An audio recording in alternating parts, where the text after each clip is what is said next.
que é a hipertrofia ventricular esquerda, que é uma das câmaras do coração que desenvolve em tamanho, né? E também pode desenvolver, acarretar numa policitemia. A policitemia é quando você pensa em um sangue mais viscoso. Então, se a gente pensasse que aqui fosse um milkshake, eu tenho um canudinho, e o milkshake você puxa mais difícil do que um suco com esse mesmo canudinho. Então, o sangue ele fica mais viscoso, portanto é mais difícil de circular, né? Circular no sistema cardíaco. Você sabia que seus hábitos alimentares podem influenciar de 20 a 30% nas chances de você ter um infarto ao longo da sua vida? Muita gente negligencia isso, mas a relação entre a alimentação e a saúde cardíaca é muito importante. E por isso a gente está aqui hoje com o nutricionista João Rodrigues, que vai contar pra gente um pouquinho dessa relação, trazer algumas dicas super importantes pra gente.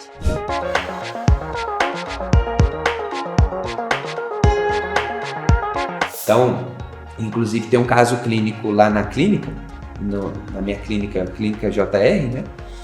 Conta um pouquinho, lá você atende nutrição esportiva ou emagrecimento também?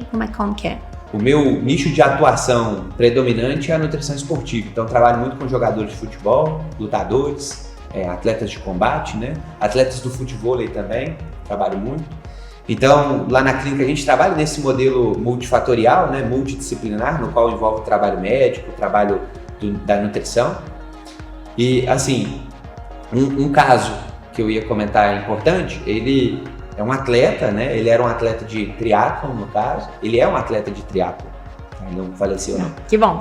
Ele chegou até mim contando que passou por um acompanhamento anterior nutricional e médico, no qual informaram a ele que a proposta terapêutica era uma determinada proposta e ele estava tomando, antes da prova, 1.500 miligramas, o que dá 1,5 grama de cafeína antes de iniciar a competição. Isso é uma dose absurda, principalmente por peso daquele paciente. E aí, na medida em que ele usou essa dose, ele usou algumas vezes, acho que na terceira vez que ele usou, ele teve um evento cardíaco, né? Então, é o cuidado que a gente tem que ter com a dose. E outra questão que você me questionou é sobre para qual grupo é apropriado e para qual grupo é inapropriado o uso da cafeína, né? A cafeína ela é interessante para aqueles indivíduos que são classificados como metabolizadores rápidos, enquanto que para os indivíduos que são metabolizadores lentos, assim como eu, não é apropriado o uso. Por quê? Porque é muito interessante como aqui também existe uma dicotomia muito grande. Para o grupo dos metabolizadores rápidos, o uso da cafeína vai aumentar muito a performance, vai aumentar da ordem de 5%. Entendi. E tanto a performance esportiva como cognitiva, né? Como cognitiva. Então, vai aumentar o foco atencional, vai aumentar ali a resposta de tomadas de decisão. Então, a cafeína, para esse grupo, é muito interessante para desenvolver performance. As evidências científicas sugerem que o aumento dessa performance varia de 3% a 5%. Essa é a diferença, Aline, do primeiro lugar da maratona para o 97º lugar da maratona. Então, é muito grande, sim. Quando o assunto é atleta, 5%... É muita coisa. Exatamente, é muita coisa. Porque o atleta ganha no detalhe. O atleta ganha no 1% a mais que ele fez.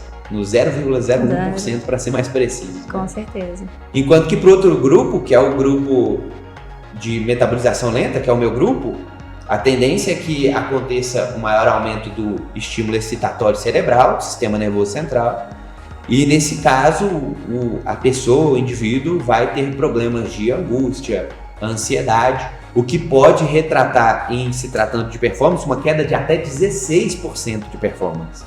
Então, por isso que, por exemplo, lá no time de futebol, no profissional, na medida em que eles chegam, eu já mando um questionário para eles, o que vocês tomam? Isso te dá benefício ou não? Então, aqueles que falam assim, João, cafeína me faz mal, aí eu já veto, ninguém vai dar nenhum tipo de pré-treino para esse cara aqui, ninguém. Porque senão, caso contrário, ele vai ter um declínio de performance. Interessante. Por isso é tão importante o acompanhamento individualizado com um profissional especializado e de confiança, né? Justamente, porque um indivíduo metabolizador lento, ele vai ter complicações que, na medida em que você usa uma cafeína de alta dosagem, exemplo de 6 miligramas, que podem levar o indivíduo a uma emergência hospitalar, né? Então, assim, já pensou você tirar um indivíduo que está competindo um jogo profissional de futebol, um campeonato de luta, enfim, tirar ele dali do cenário de competição para levar para uma emergência? Por uma escolha nutricional inadequada.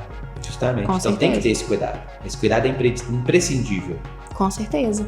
E, assim, estávamos falando de alta performance, né? E falando da gente no dia a dia, né?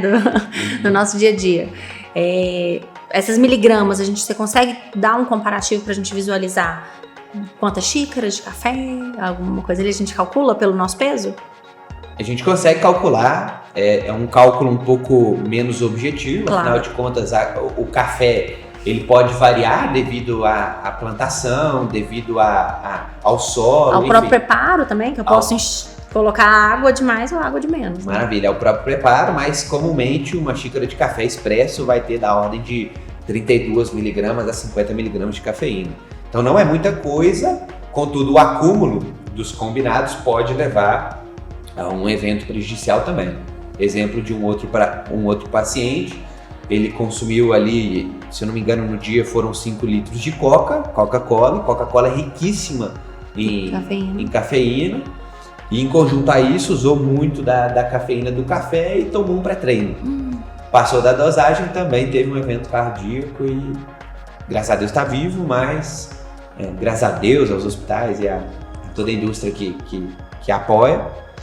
Mas no final das contas é um detalhe importante, sim, para público geral. E também ele está vivo porque ele já era um atleta com um coração forte e preparado. Porque se eu, sedentária, vou fazer isso, provavelmente eu não sobrevivo.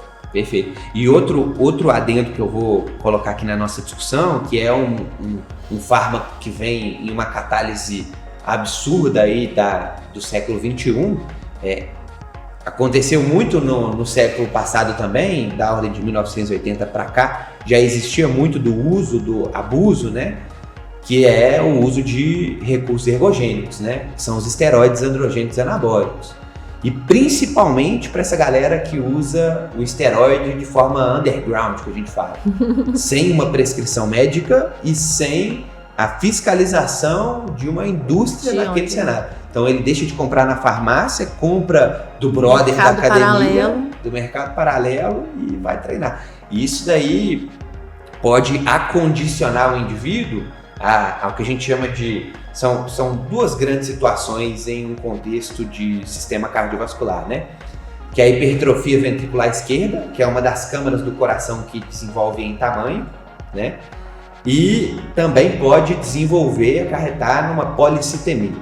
A policitemia é quando você pensa em um sangue mais viscoso. Como se a gente pensasse que aqui fosse um milkshake, eu tenho um canudinho, e o milkshake você puxa mais difícil do que um suco com esse mesmo canudinho. Então o sangue ele fica mais viscoso, portanto é mais difícil de circular, né? Circular no sistema cardíaco. E a hipertrofia ventricular esquerda ela é um problema, afinal de contas aí um músculo maior é mais difícil de se contrair, o que pode levar ao descompasso, que é a arritmia, e desenvolver também uma situação aguda, né? Uma situação emergencial. Com certeza. É super importante a gente alertar sobre isso. E uma coisa que me vem à cabeça também, a gente está em época de carnaval e o pessoal consome muito energético. O que você diz sobre energético e o coração? O cuidado do energético ele vai além do que o próprio energético. Quando você pega a tabela nutricional do energético, você vai identificar ali que existe cafeína, existe taurina, existem outras substâncias químicas que são excitatórias. Contudo, a principal e mais importante é a cafeína, que ela é a que mais estimula o sistema nervoso central, né? E quando você avalia a dose, é uma dose não muito grande, são 80 miligramas. Contudo, quando você vai quando você pega um indivíduo de meia idade, jovem adulto, tá indo pra balada com os amigos, destilado, e quantos energéticos ele tomou na noite? Tomei 10, só aí já foram 800 miligramas. E qual atividade física ele fez? Normalmente não vai envolver uma atividade física. Então, é um combinado de situação. Às vezes é o cara que já tem o coração maior, ou então uma predisposição hereditária genética e tomou ali uma dose muito maior de energético. Então ele tomou ali várias latas de energético junto com um destilado que tem muito álcool, que no caso também leva a essa maior viscosidade do sangue. Então, esse combinado de substâncias químicas e de comportamentos pode conduzir a um problema cardíaco também. Entendi. Mas o energético, se tomado com moderação, pode ser tomado fora do contexto da atividade física. Com não certeza. É um problema, não. Com certeza, sem problema algum. O energético e os refrigerantes, principalmente os zero, eu recomendo muito. O maior cuidado com o excesso é pensando, além da questão da cafeína, pensando também na saúde intestinal. Porque o adoçante, no qual a gente estava discutindo no início da conversa, que a dose é segura, também pode, em excesso, acarretar em problemas intestinais. Esses problemas eles são relacionados às bactérias, ao microbioma intestinal. Então, o excesso de adoçante pode favorecer a uma queda das bactérias comensais, que são as benéficas, e um aumento daquelas que são patogênicas, o que pode desenvolver problemas também. Entendi, interessante. Um ponto que você falou que me deixou curiosa, você falou dos metabolizadores lentos e rápidos. Existe uma forma da gente saber pelos sinais do nosso corpo, se eu sou lento ou se eu sou rápida, para saber se eu devo ou não ingerir cafeína? Maravilha. O diagnóstico mais fácil de ser feito é o diagnóstico clínico, né? Que deu esse resultado, deu aquele resultado, a gente determina se é um metabolizador lento ou rápido, né? Logicamente que isso precisa de uma ponderação de um especialista, de um médico do esporte ou de um nutricionista do esporte, para dar esse feedback para o paciente. Não é nem um diagnóstico no final das contas. Sim. Mas exige essa necessidade de um especialista para fazer essa documentação clínica, ou você pode fazer um teste genético. Só que o teste genético é muito mais caro e não faz tanto sentido. Com certeza. É melhor você entender a clínica de um atleta ou de um indivíduo do público geral do que realmente ser mais oneroso para ele, né? Entendi. O gene que especificamente expressa isso é a CYP19A1, né? Então, na medida em que você pega o gene ali, você consegue identificar por meio de análises laboratoriais. Demora muito para ser feito, manda para a Europa comumente esse teste genético.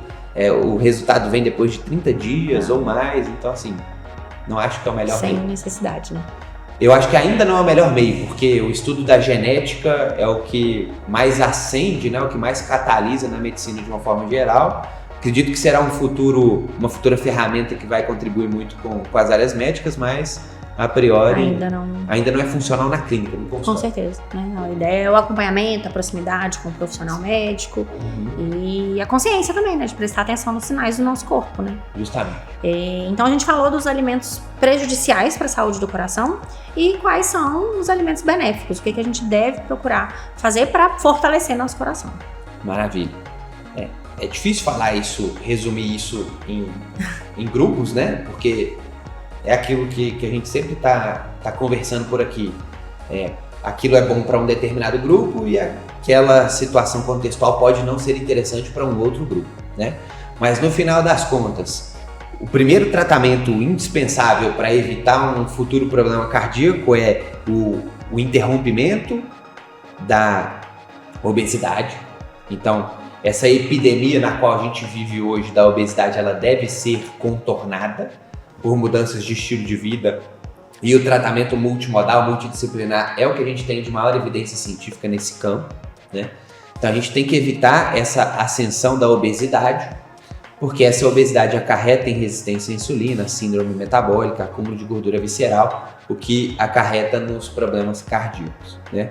Agora, especificamente dos grupos alimentares, né? É sempre importante a gente enfatizar a importância de consumir fibras alimentares, porque as fibras elas promovem uma melhor digestão dos carboidratos, também promovem uma melhor situação metabólica para o organismo, assim como melhora a flora intestinal, microbioma intestinal, e outros componentes que estão associados às fibras alimentares, que estão dentro dos componentes das frutas, dos legumes e das verduras, são os polifenóis. São moléculas bioquímicas, resumidamente aqui, que culminam em uma resposta mais anti-inflamatória em detrimento a uma resposta inflamatória, mais antioxidante em detrimento a uma resposta oxidante. Então existe esse equilíbrio E esse equilíbrio tem que favorecer a uma resposta inflamatória resolutiva. Porque também tem outra coisa que a gente vê muito nas redes sociais, né? Que todo cientista nutricionista fala que inflamação é um problema, inflamação é um Você problema. você tá inflamado. A gente ouve isso o tempo todo. Tá todo mundo cansado Seu de ouvir. intestino tá inflamado, tá tudo inflamado. E se não existisse inflamação, nenhum ser humano estava vivo hoje. Então a inflamação ela é fundamental. Só que é uma inflamação resolutiva. Se você não tivesse inflamação, o primeiro tampão do pé que você arrancou brincando na rua, você não ia recuperar nunca. Então a gente precisa dessa inflamação para recuperar o organismo. Só que é uma inflamação que se resolve. Então, por exemplo, quando a gente está treinando, basicamente você está inflamando o seu músculo. Só que é uma inflamação resolutiva. Entende? Então, na medida em que você come um polifenol, um derivado de uma planta, que é interessante, vai favorecer essa resposta anti-inflamatória em relação à resposta. Interessante. E o polifenol a gente encontra em alguns exemplos de alimentos. É muito comum achar em grande quantidade nas tart cherries, né? São aquelas frutinhas vermelhas. Me fugiu o nome agora. Blueberry. É cereja, blueberry, tem mais dessas. Mas é bem nessa campo. Categoria, talvez amora. Isso, amora. Me fugiu o nome de uma específica e acabei me perdendo, mas enfim. São esses componentes de fruta. Uva também você vai encontrar o resveratrol, que também é uma das subcategorias desses polifenóis que é muito interessante. E o que mais? Legumes de uma forma geral. Todos eles. Beta-caroteno, enfim. Interessante. São a compostos gente ouve que ajudam. muito falar também sobre o ômega 3. Como consumir sem precisar da cápsula de ômega 3. E se realmente é mito ou é verdade? Muito difícil, muito difícil você ingerir numa dose apropriada o ômega 3 de forma natural, com alimentos naturais. Afinal de contas, aí os peixes, que são as maiores fontes, são peixes hoje de cativeiro, e o peixe precisa nadar para ter esse óleo, que é um óleo essencial para o nosso organismo. E quando a gente fala de ômega 3, a gente está falando de gordura. Olha que interessante o paralelo, né? Falei que a gordura é muito ruim para o coração. Mas eu preciso de algumas gorduras. Mas a gordura também é fundamental, o ômega 3, né? Pro lado do ocidente, é muito comum a gente ver um favorecimento do ômega 6 em relação ao ômega 3, né? O ômega 6 é o inflamatório e o ômega 3 basicamente é o anti-inflamatório. Então os dois culminam em uma cascata, uma resposta metabólica. Uma por um lado é inflamatória, a outra é uma resposta anti-inflamatória. Então o ômega 3 é muito importante para essa redução dessa inflamação, o que melhora ali a circulação sanguínea, o que melhora outros demais parâmetros também. Falando aqui, vou só abrir um adendo aqui que é importante, um dos hábitos muito comum da sociedade geral é pular o café da manhã hoje, né? Muita gente faz isso. E tem um documento legal da American Heart Association, que é a maior entidade da medicina esportiva, que documenta que as pessoas que têm o hábito de pular o café da manhã têm 27% mais chance de desenvolver um problema cardíaco em detrimento ao grupo que faz o café da manhã. Que interessante. Ou seja, aí também a gente entra as dietas do momento do jejum intermitente. Justamente. Só que essa é uma evidência mais longitudinal, é uma evidência observacional sem intervenção. O que eu quero dizer com isso? Foram vistos esses grupos, né? Reuniram um monte de pessoas, é um grupo muito grande de pessoas desse estudo, que é bom para a reprodutibilidade científica, mas existem outros componentes que ali entram, né? Então, por exemplo, quem são essas pessoas que comumente pulam o café da manhã?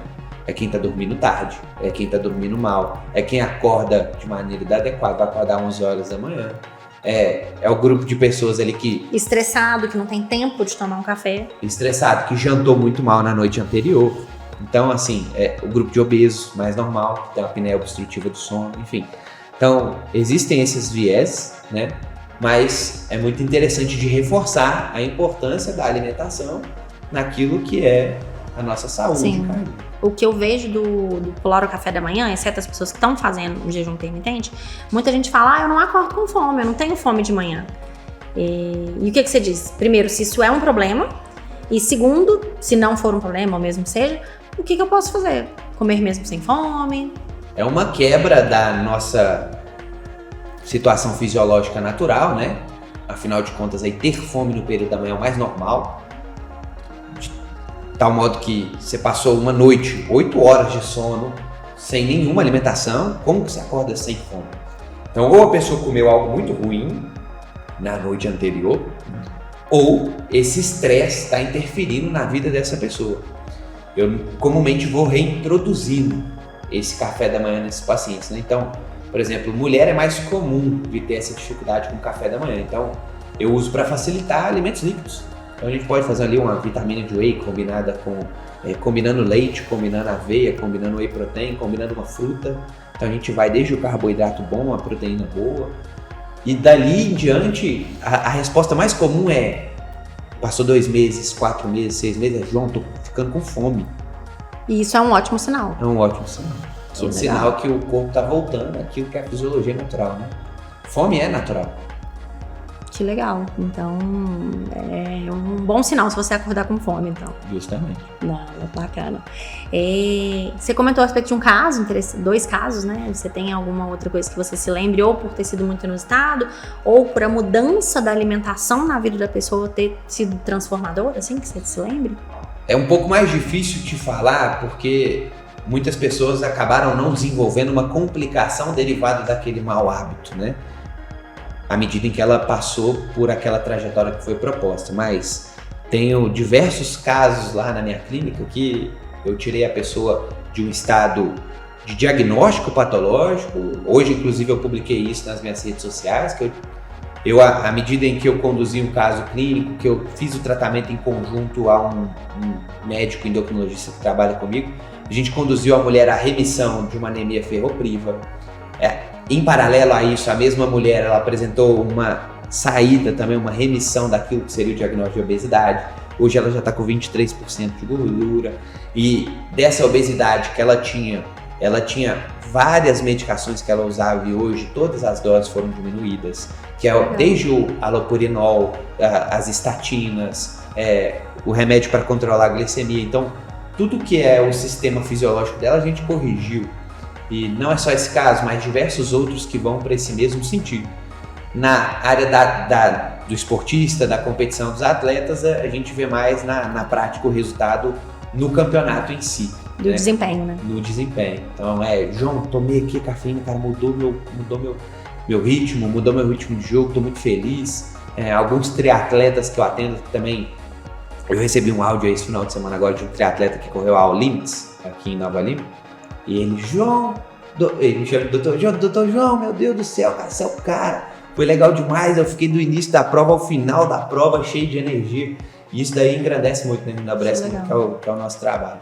Que legal, parabéns. Obrigado. Acho que é muito bom, é inspirador assim também pra gente, né? Obrigado. Tem algum outro mito ou alguma outra dica que você gostaria de deixar pro pessoal pra gente encerrar sobre a dica de cuidado com o coração através da alimentação?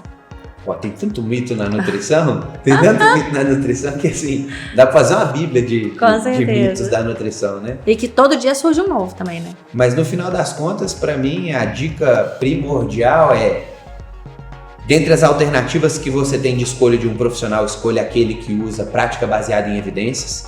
Afinal de contas, o avanço da ciência faz com que o tratamento, a proposta terapêutica fique cada vez mais aprimorada e adequado para aquela realidade do paciente. Portanto, o resultado é mais óbvio, o resultado é mais favorecido. Então é buscar a intervenção correta e sempre lembrar de olhar para uma ótica multifatorial, na qual leva em consideração mais fatores do que somente propriamente dita alimentação. A alimentação, a atividade física, é o controle da sua situação metabólica / hormonal. Legal. Basicamente isso. Não, com certeza. No mais, te agradeço muito. Espero contar com vocês sempre com a gente para trazer informação, trazer conteúdo e que o pessoal continue acompanhando o nosso CMOScast para saber mais informações, dicas de saúde, inovação, tecnologia e para a gente poder trocar figurinha também entre os profissionais da saúde. Muito obrigada. Obrigado, uma satisfação. Obrigada.